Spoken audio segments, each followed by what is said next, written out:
आज तक रेडियो सुनता है सारा जहां।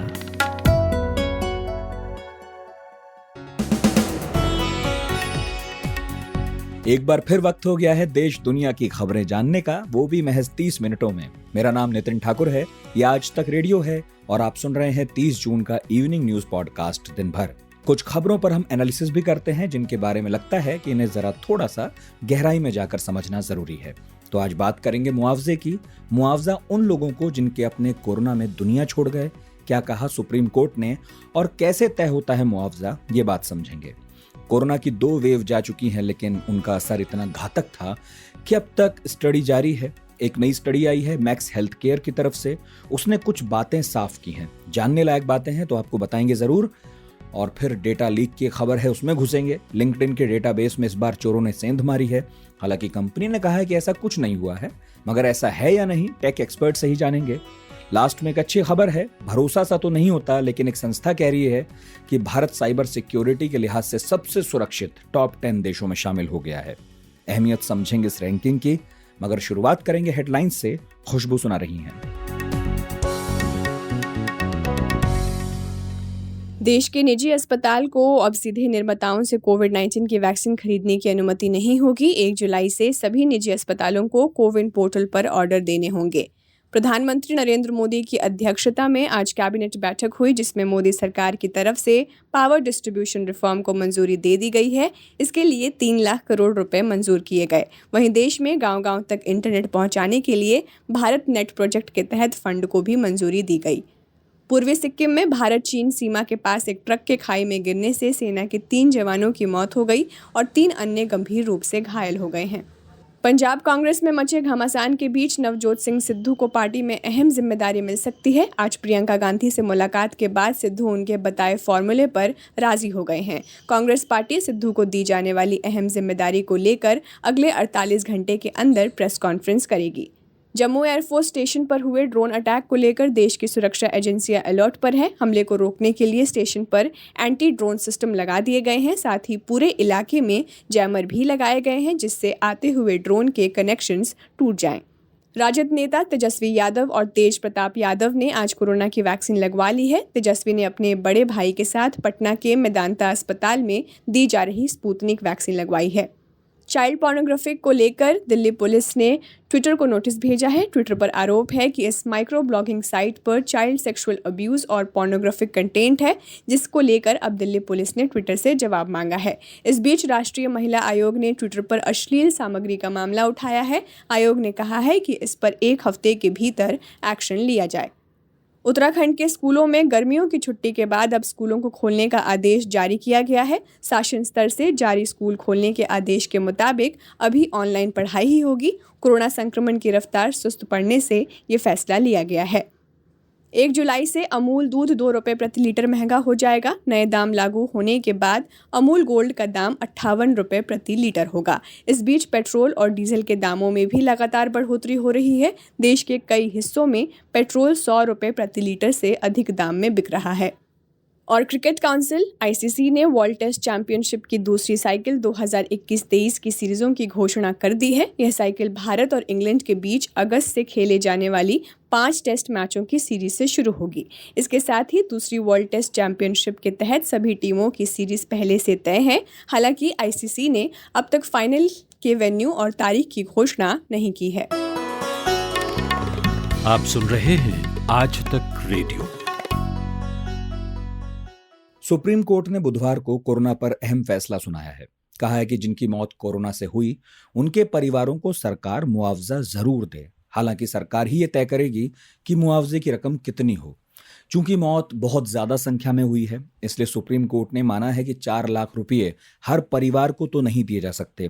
प्रैक्टिकली इससे सरकारी खजाने पर बोझ काफी ज्यादा बढ़ जाएगा। इसलिए NDMA से कहा गया है कि वो 6 हफ्तों में मुआवजे को लेकर एक सिस्टम बनाए।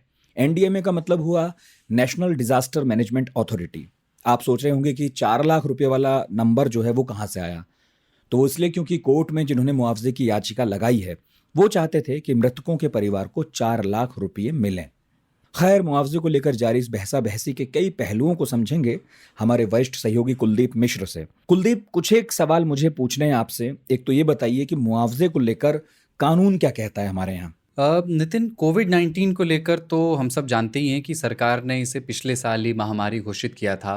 मतलब डब्ल्यूएचओ की घोषणा के बाद भारत में भी इसे नेशनल डिज़ास्टर माना गया था ऑफिशियली, आधिकारिक तौर पर। और ऐसा जो है वो किया जाता है डिज़ास्टर मैनेजमेंट एक्ट के तहत। एक एक्ट है हमारे यहाँ, एक कानून है, और इस एक्ट का सेक्शन 12(3) है, जिसमें कहा गया है कि नेशनल अथॉरिटी संकट से ग्रस्त व्यक्ति को राहत देने के लिए गाइडलाइंस जारी कर सकती है नेशनल डिजास्टर के केस में। और इसमें से एक है कि जान या माल के नुकसान के आधार पर मुआवजा देना। तो ये वो लीगल बेस है, ये वो कानून है जिसे बेस बनाकर पीड़ित परिवार मुआवजे की गुहार कर रहे हैं, और सुप्रीम कोर्ट ने इस मांग को ठीक माना है। बस अब देर इस बात की है कि मुआवजा जारी करने की तारीख तय हो और रकम तय हो। रकम भी ऐसी हो जिससे वाकई राहत मिले और सरकारी ख़जाने का बैलेंस भी बना रहे। 4 लाख रुपए की मांग की गई थी, और कोर्ट में केंद्र ने अपने एफिडेविट में कहा कि अगर 4 लाख रुपया हम हर पीड़ित परिवार को देंगे तो शायद कई राज्यों का स्टेट डिज़ास्टर का जो रिलीफ फंड होता है वो खाली हो जाएगा। तो ऐसे में जब हम ऑलरेडी पैंडेमिक के बीच में ही, अभी पैंडेमिक ख़त्म हुआ नहीं है, तो तीसरी लहर आएगी या और दूसरी महामारियां आ सकती हैं, तो उनसे बचाव कैसे होगा? तो इस तर्क को सुप्रीम कोर्ट ने भी उचित माना है। और केंद्र ने ये बात राज्यों की तरफ से इसलिए कही है क्योंकि दलील ये दी गई कि हेल्थ जो है वो राज्यों का सब्जेक्ट है, तो राहत राशि राज्यों को देनी होगी। तो अब कुल मृतकों का जो ऑफिशियल आंकड़ा है वो आज की तारीख में 3,98,000 से थोड़ा ज़्यादा है। तो अंदाज़ा आप लगा सकते हैं कि 4 लाख रुपए अगर प्रत्येक परिवार को, प्रत्येक मृतक पर मुआवजा दिया जाए तो उसकी राशि कितनी होगी। मैंने कैलकुलेट किया, करीब 15,500 करोड़ रुपए, 15,500 करोड़ रुपए ये राशि बैठती है। अच्छा, एक सवाल और मैं पूछना चाह रहा था। कोविड तो वैश्विक महामारी था, तो दूसरे देशों ने अपने नागरिकों को मुआवजे के तौर पर कैसी राहत दी है, और ये कैसे तय होता है कि कितना रुपया दिया जाए? देखिए, जितनी जानकारी मेरी है, जितनी पढ़ाई मैंने की इस बारे में, इस महामारी से जो लोग मरे हैं उनके परिवारों को मुआवजा बाकी देशों में दिया जा रहा हो बहुत ज़्यादा, ऐसा तो देखने में नहीं आया। एक आध किसी देश में हो तो मुझे, मेरी जानकारी नहीं है, लेकिन मोटा मोटी ज़्यादातर देशों में मुआवजे की व्यवस्था नहीं है अभी कोविड के समय में। हर जगह के कानून भी अलग अलग हैं, और यूरोप जैसे देशों में इस तरह के मुआवजे का बहुत कल्चर भी रहा नहीं है, क्योंकि सरकार कई और तरह की सुविधाएं, प्रोटेक्शन देती है। सरकारी हेल्थ सिस्टम बहुत मजबूत है वहाँ पर। दूसरा ये कि जो मौत का आंकड़ा है इस महामारी से, वो जो सबसे प्रभावित देश हैं वहाँ इतना ज़्यादा है कि कोई भी मोटा मुआवजा कोई भी विकसित देश भले ही दे दे, लेकिन जो डेवलपिंग देश हैं, जो अंडर डेवलप्ड देश हैं, उनके लिए मुश्किल काम है। 9/11 जैसे हादसों के बाद अमेरिकी सरकार मुआवजे को राज़ी थी, पर कोविड में तो मुआवजा अमेरिका भी नहीं दे रहा है। दूसरी तरह की सुविधाएं कुछ देशों ने दी हैं, जैसे लॉकडाउन में बहुत सारे मुल्क अपने सिटीजन्स को तरह तरह के भत्ते दे रहे थे, ताकि वो जब घर बैठे हों तब भी उनके खर्चे ना रुकें। इससे इंडस्ट्रीज़ को भी थोड़ी राहत मिली, क्योंकि काफ़ी कुछ बंद था, तो जिन लोगों की सैलरी बाधित हुई थी उनको राहत मिली। नितिन, एक बात ये भी है कि स्वास्थ्य आपदाओं को लेकर दुनिया भर में कोई एक नियम नहीं है ना। यानी कि किसी की मौत बीमारी से हो गई तो निश्चित मुआवजे को लेकर के देशों में कोई आपसी सहमति नहीं है, कोई एकॉर्ड, कोई ट्रीटी इस बारे में नहीं हुई है। जो दे सकता है वो देता है, कोई वैश्विक नियम नहीं है। जबकि इसके उलट आप देखें, कोई हवाई हादसा होता है तो मुआवजा हमारे यहाँ दिया जाता है, क्योंकि शायद एक दबाव मॉन्ट्रियल कन्वेंशन का है, जिस पर बहुत सारे देशों ने दस्तखत किए थे। 2003 से ये लागू है, जिसकी गाइडलाइंस ये कहती हैं कि सामान खो जाने से लेकर घायल हो जाने पर या मौत हो जाने पर एक निश्चित मुआवजा हवाई हादसों के संबंध में देना पड़ेगा। आपने पूछा कि मुआवजे की रकम कैसे तय होती है। जवाब थोड़ा जटिल है इसका, कुछ उदाहरण देता हूँ। जैसे 1984 की भोपाल गैस ट्रेजिडी आपको याद होगी, वो उस दिन करीब 15,300 लोग मारे गए थे, ये क्लेम है। सरकार ने मुआवजा दिया जो आज के हिसाब से प्रति व्यक्ति 4,60,000 रुपये बैठता है। ये सरकार ने तय किया कि एक इंसानी जान जाने पर हम इतना पैसा देंगे, ताकि उसके बाद जो लोग रह गए हैं, यानी जिन लोगों की मौत हो गई, उनके आश्रित जो हैं उनका जीवन ठीक से चलता रहे। लाइफ इंश्योरेंस कॉरपोरेशन का अपना आकलन है इस बारे में। उनका मानना है कि 50 साल की उम्र का एक शख्स अगर 30,000 रुपये अगर वो एवरेज महीने में कमाता है, और अगर 50 साल की उम्र में उसकी मौत होती है, तो 26 लाख रुपए उसकी लाइफ वैल्यू होती है। तो ऐसे भी लाइफ वैल्यू कैलकुलेट की जाती है, की जा सकती है, पर ये कोई पैमाना नहीं है जिसको सरकार मानने के लिए बाध्य है। अभी अगर कोरोना से मरने वालों की बात करें तो आप चाहे जो पैमाना बना लें, एविएशन वाला या भोपाल गैस त्रासदी वाला या LIC वाला या फिर 9/11 वाला, सरकार सारे मृतकों के परिवार को 4-4 लाख रुपए देगी तो ये रकम 15,000 करोड़ से 94,000 करोड़ रुपए तक बैठती है। 15,000 करोड़ रुपए न्यूनतम है और 94,000 करोड़ रुपए अधिकतम है, ये जो 4 पैमाने मैंने बताए। तो यही वजह है कि सुप्रीम कोर्ट ने मुआवजे की रकम तय करने का जिम्मा अब नेशनल डिज़ास्टर मैनेजमेंट अथॉरिटी को दिया है। वो लोग एक असेसमेंट करेंगे, एक उचित रकम बताएंगे जो राहत भी दे परिजनों को और सरकारी खजाने को डिसबैलेंस भी ना करे, क्योंकि उसको पहले से ही कोरोना ने डिसबैलेंस कर रखा है। कोरोना पर मुआवजे के बाद अब आगे बढ़ते हैं। कोरोना से जुड़ी एक और खबर है। अप्रैल का महीना था जब ICMR ने एक बयान दिया था। कहा था कि जो डेटा हमारे पास है उसके आधार पर पहली और दूसरी लहर में मृत्यु दर एक सी है। अब मैक्स हेल्थ केयर की एक और रिपोर्ट आई है, वो इससे ठीक उलट बात कहती है। इसकी मानिए तो दूसरी लहर में मोर्टेलिटी रेट पहली लहर के मुकाबले 40% ज्यादा रहा। रिपोर्ट ने जिस टाइम पीरियड को बेस बनाया है वो है साल 2020 के अप्रैल महीने से दिसंबर तक का और जनवरी 2021 से मिड जून तक का। अस्पताल में जो मरीज भर्ती हुए उनके आधार पर यह रिपोर्ट तैयार हुई है, तो आप अंदाजा लगा सकते हैं कि कितनी मौत ऐसी होंगी जो उसमें शामिल नहीं है। मैक्स हेल्थ केयर हॉस्पिटल के नेतृत्व में 13 अस्पतालों ने मिलकर इस रिपोर्ट को तैयार किया है और अब आप इसे मेडिकल जर्नल मेड आर्काइव में पढ़ सकते हैं। इस रिपोर्ट में और क्या है विस्तार से जानेंगे। किस उम्र के लोग ज्यादा शिकार हुए सेकेंड वेव में, ये जानकारी भी लेंगे। आज तक रेडियो रिपोर्टर मिलन शर्मा से हमने बात की। देखिए, मैक्स अस्पताल की ये स्टडी है जो यही दिखाती है कि पहली लहर के कंपैरिजन में दूसरी लहर में 40% ज्यादा हमें मौतें देखने को मिली कोरोना वायरस की वजह से। और इसमें कुछ कारण और भी थे। ये स्टडी कहती है कि स्टेरॉइड और एंटीकोआगुलेंट्स का ज्यादा यूज होना, जो पहली लहर में नहीं हमें दूसरी लहर में ज्यादा दिखाई दिया। और कुछ पेशेंट्स को स्टेरॉइड्स और एंटीकोआगुलेंट्स जिनको कहते हैं उनके इस्तेमाल के बाद बैक्टीरियल और फंगल इन्फेक्शन भी दिखाई दिए, जिससे हम अमूमन आजकल ब्लैक फंगस के नाम से बोल रहे हैं, म्यूकोरमाइकोसिस जो बीमारी है। तो इसके कारण जो मौत का स्तर था वो दूसरी लहर में पहली लहर से ज्यादा रहा। और इस शोध में यहाँ पर मैक्स अस्पताल वालों ने ये भी बताया कि जो 45 वर्ष से नीचे की उम्र के लोग थे उनमें भी ज्यादा मौतें देखने को मिली दूसरी लहर में। और उनको ये भी स्टडी ने बताया कि जो मोर्टेलिटी रेट था, जो ICU में थे या अन्य वार्ड में एडमिटेड थे उनमें भी दिखाई दिया, जो वेंटिलेटर पे थे उनमें भी दिखाई दिया। ओवरऑल दूसरी लहर का जो विश्लेषण किया गया है मैक्स अस्पताल के द्वारा, उसमें ये बताया गया है कि महिलाओं में थोड़ा ज्यादा प्रभाव दिखाई दिया दूसरी लहर में कोरोना वायरस का पुरुषों के मुकाबले, क्योंकि 35% से ज्यादा महिलाएं इससे प्रभावित हुई पुरुषों के मुकाबले। और एज डिस्ट्रीब्यूशन में भी फर्क था, जिसमें 60 वर्ष के ऊपर के लोग जो हैं ज्यादातर प्रभावित रहे। और पॉपुलेशन साइज के हिसाब से भी 10% से ऐसे कम लोग थे इस एज ग्रुप में जो इस कोरोना वायरस की सेकेंड वेव जो थी दूसरी लहर से प्रभावित रहे। कोमॉर्बिडिटीज जिनमें थी उनमें भी ज्यादा प्रभाव दिखाई दिया दूसरी लहर में। और डायबिटीज, हाइपरटेंशन और क्रॉनिक किडनी डिजीज जैसे जो बीमारियां थी जिनको, उन पर भी ज्यादा प्रभाव रहा कोरोना वायरस की दूसरी लहर का। और ऐसे भी लोगों को लोग सर्वाइव नहीं कर पाए जिन्होंने कॉन्वलेसेंट प्लाज्मा लिया हुआ था। ये सारी चीजें कोरोना वायरस की दूसरी लहर में दिखाई दी। अच्छा मिलन, रिपोर्ट के अनुसार मौत के आंकड़ों में इतने उछाल की क्या वजह रही? दूसरी लहर का जो मूल कारण इस रिपोर्ट में लिखा गया है वो है एक ज्यादा विरुलेंट स्ट्रेन सामने आना। हम बात करते हैं B117 की जो यूके से आया था, और लेकिन दूसरी लहर में जो स्ट्रेन था B1617.2, जिसे हम अब डेल्टा वेरिएंट या डेल्टा के अन्य वेरिएंट्स के नाम से भी जान रहे हैं, वो ज्यादा फैल गया था।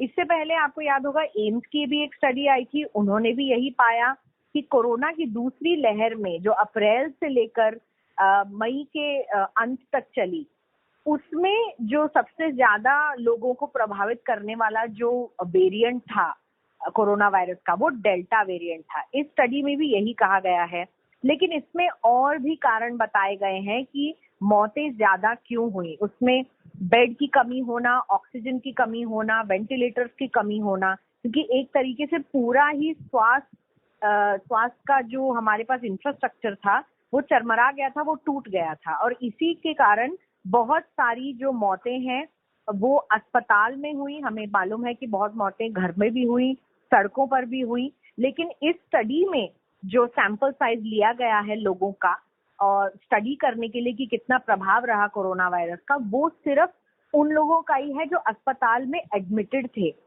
लेकिन स्टडी ये भी कहती है कि काफी ज्यादा मौतें अस्पताल से बाहर भी हुई, जिनका उनके पास एक कोई कॉन्क्रीट या फिर एक कोई ठोस आंकड़ा नहीं है इस वक्त। सुबह सुबह ऐसा लगता है कि सबकी गाड़ी छूट रही है, लेकिन न्यूज भी तो मिस हो रही है। स्कूल, कॉलेज या ऑफिस की पूरी तैयारी तो हो जाती है, मगर देश दुनिया की अपडेट्स ले पाते हैं क्या?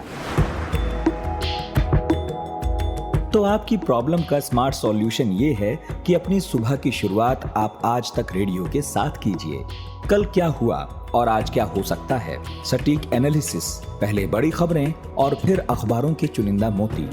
ये है सुबह का खबरनामा, आज का दिन, मेरे यानी नितिन ठाकुर के साथ।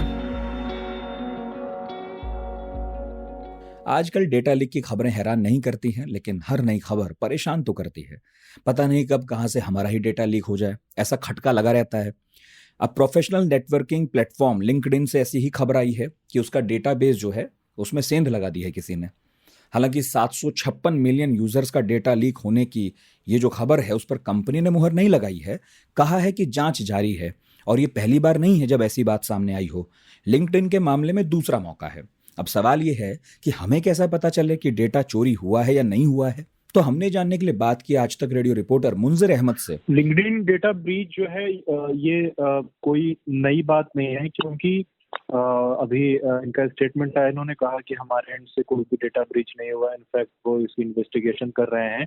बट एक डार्क वेब में एक कुछ ग्रुप्स हैं हैकर्स के जो सेल कर रहे हैं डेटा।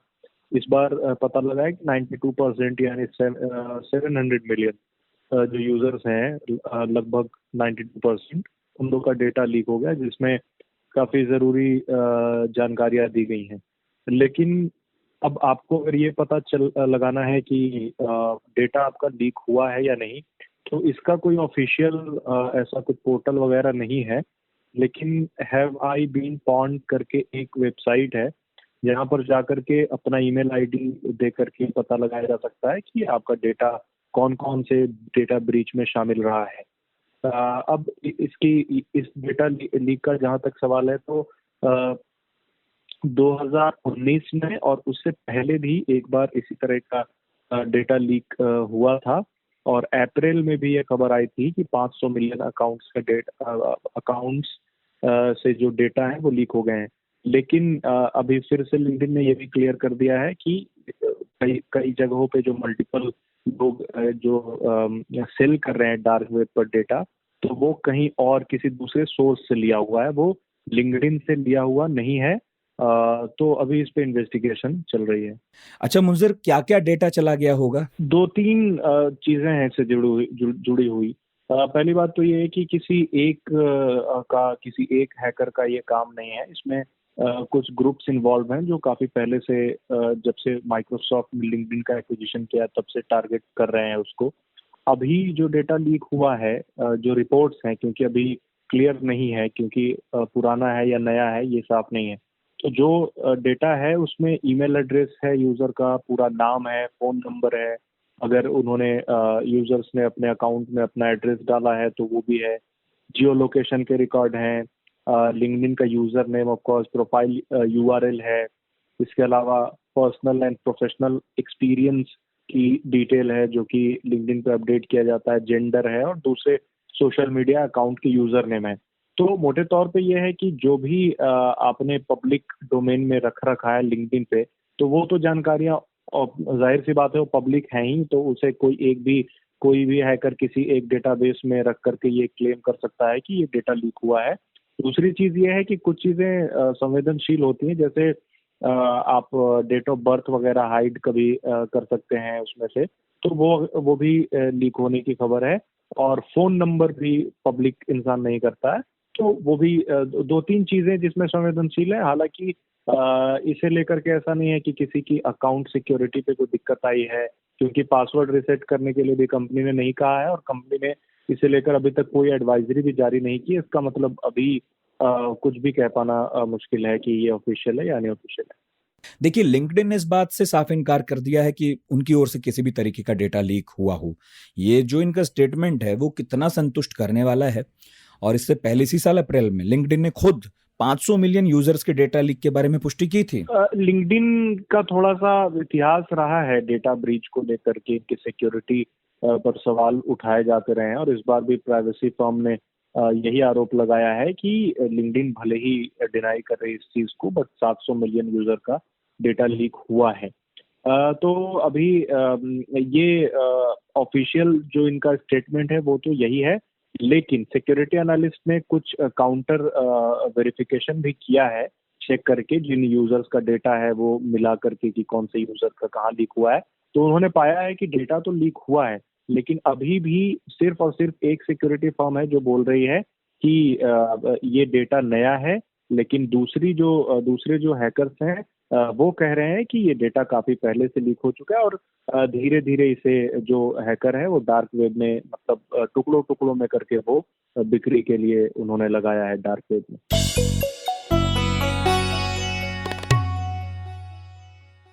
ओटीपी पूछकर बैंक अकाउंट से रकम निकाल लेने वाली वारदात के बारे में आपने सुना होगा। आपके पड़ोसी, रिश्तेदार, दोस्त, किसी ना किसी के पास ऐसी कॉल्स आई भी होंगी जिनमें साइबर क्राइम के जरिए लोग धोखाधड़ी करते हैं। तो इसी से जुड़ी अगली खबर है मेरे पास, और ये खबर ये है कि साइबर सिक्योरिटी के मामले में भारत ने अब चीन को पछाड़ दिया है। पूरी दुनिया में साइबर सिक्योरिटी के लिहाज से सबसे सुरक्षित देशों में भारत 10वें पायदान पर पहुंच गया है। और ये काफ़ी लंबी छलांग है, क्योंकि इसके पहले हम 47वें नंबर पर थे।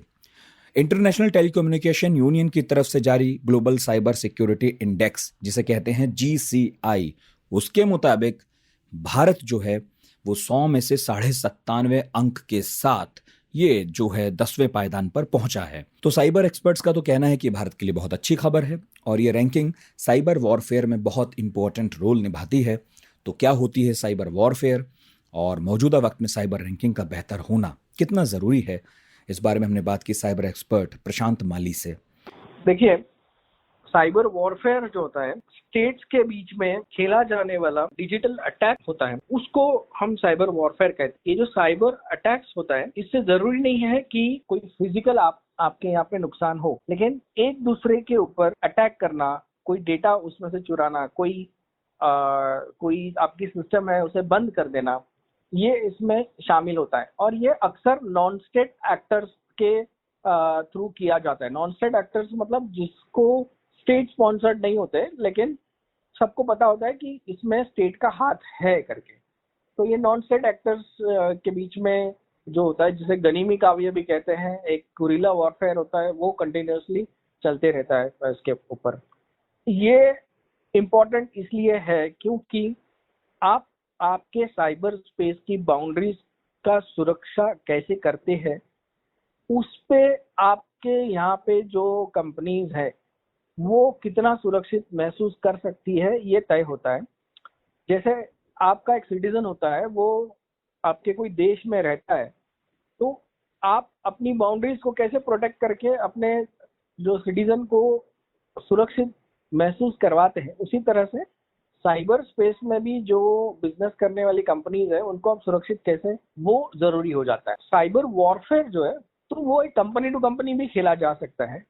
भारत सरकार का या स्टेट गवर्नमेंट्स का जो गवर्नेंस है, जिससे आम आदमी को सुविधाएं दी जाती है, वो अक्सर अभी सारी फोन पे हो गई है। तो ये फोन के प्रति और उसके सुरक्षा के प्रति, और बैंकों में पैसा या डिजिटल वैलेट या यूपीआई कहो, इसके प्रति जो सुरक्षा है, साइबर सुरक्षा का जो एहसास है, जो कल्चर है, वो आहिस्ता आहिस्ता बढ़ते जा रहे हैं। प्रशांत जी, ये तो समझ गए कि साइबर सिक्योरिटी की अहमियत कितनी है, लेकिन ये बताइए कि रैंकिंग बेहतर होने का क्या मतलब है, एक आम आदमी इसे कैसे समझे? ये जो यूएन का इंडेक्स है, यूनाइटेड नेशन का इंडेक्स, कि भारत सरकार की जो साइबर सिक्योरिटी के प्रति जो कमिटमेंट है, जो ये रैंकिंग है, वो ITU यानी कि इंटरनेशनल टेलीकम्युनिकेशन यूनियन हमें इसको 10वां रैंक देती है। 10वां रैंक देने के पीछे इनका जो मूल उद्देश्य है वो काफी पैरामीटर्स पे ये इसे करती है। कि 2018 में तो हम अराउंड 47th रैंक पे कुछ थे। हमारा 5 पिलर पे उसको मेजर करते हैं कि कैसे हमें ये रैंकिंग दिया गया है। वो है लीगल मेजर्स, मतलब कानून के हिसाब से साइबर स्पेस कैसा गवर्नड है, technical measures, organisational measures, capacity development and cooperation to generate an overall score, मतलब कोऑपरेशन कैसा कर रही है। तो ये जो हमारी ऑनलाइन प्रोटेक्शन है चिल्ड्रन का, खासकर मतलब ये जो चाइल्ड पोर्नोग्राफी वगैरह है, इसके लिए जैसे पूरा वर्ल्ड इसके प्रति झगड़ रहा है, वैसे इंडिया भी कटिबद्ध है। इंडिया के जो ऑर्गेनाइजेशन है, जैसे कि सर्ट है, कंप्यूटर इमरजेंसी रिस्पांस टीम है, वो काफी सतर्क रहती है, एडवाइजरीज वगैरह जारी करती है। फिर एक NCSC नाम का ऑर्गेनाइजेशन है जो डायरेक्ट PMO के अंडर काम करता है, तो वो भी इसमें बढ़ चढ़ के हिस्सा लेता है। जो ऐसी प्रतियोगिता के लिए जो प्रश्नोत्तर दिए जाते हैं उसमें, तो इससे भी भारत का रुतबा काफी बड़ा है। तो मुझे लगता है कि अगर भारत अपने इमेज को सही तरह से इसी तरह से आगे बढ़ाएगा तो इसकी रैंकिंग और सुधरेगी और फर्स्ट 5 में शायद हम आ सकते हैं आराम से।